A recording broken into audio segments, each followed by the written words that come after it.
morning. It's Reverend Crystal. This is Wedding Tip Wednesday at 10 o'clock instead of at 2 o'clock. And today I want to just share with you two things that I've learned over time that make it much easier and much more likely that you're going to get responses from your emails. And so one is going to be talking about what question not to answer and what questions to ask. So there's two main points that I'm going to make today. Now, I just finished up a 5-week challenge called the PPS Factor, adding that to your wedding officiant building business.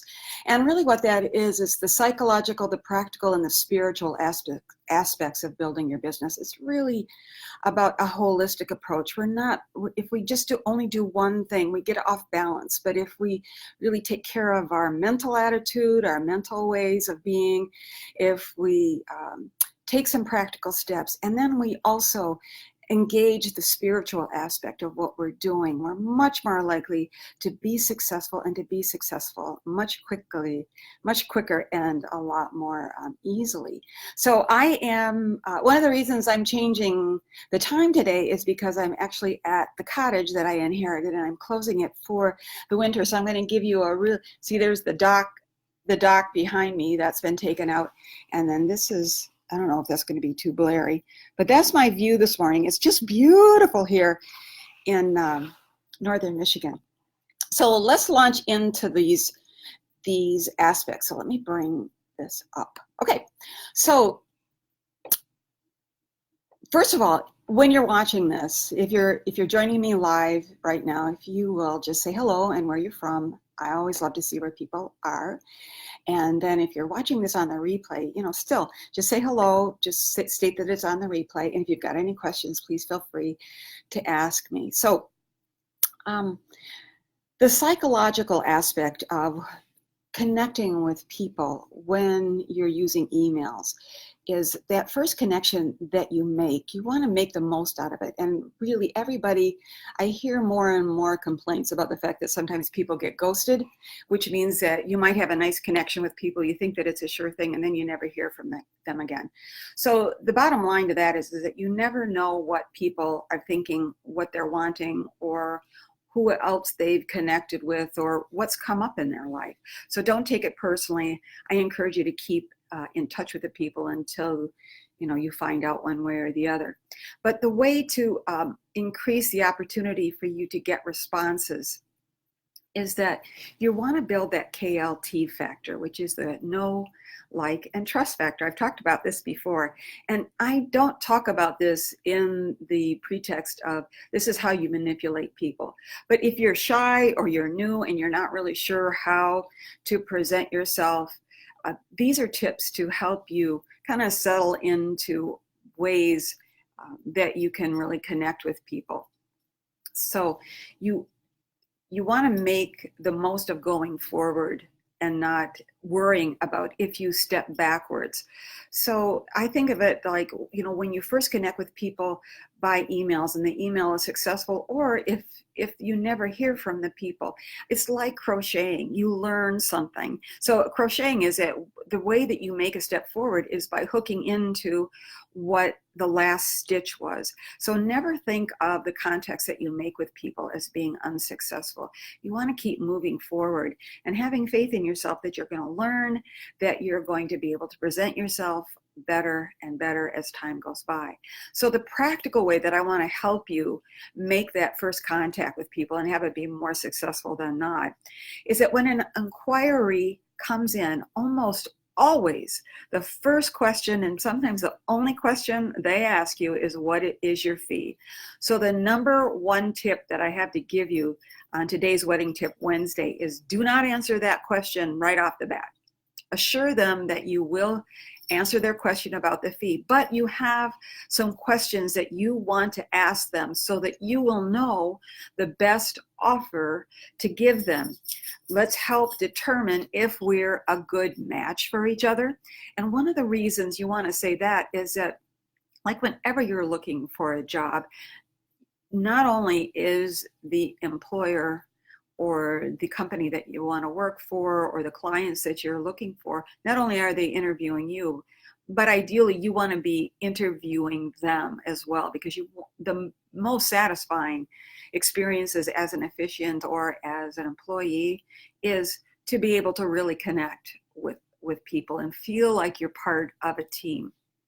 So you don't want to answer that question about the fee first. You tell them that you've got some questions that you want to ask them, and these should be curiosity questions, trying to find out more about what they're looking for. So that's the practical aspect of the PPS factor that I've been using. And then the spiritual side of connecting with clients and building your KLT is that each person, each of us really needs to feel free to make a choice for him or herself.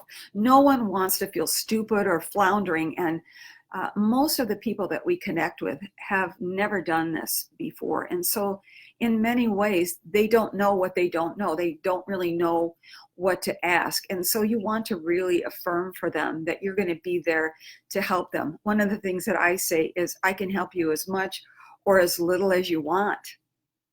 So, and then the number 2 tip is very similar to the practical aspect. You want to end every email or phone conversation that you have with someone is to ask a question.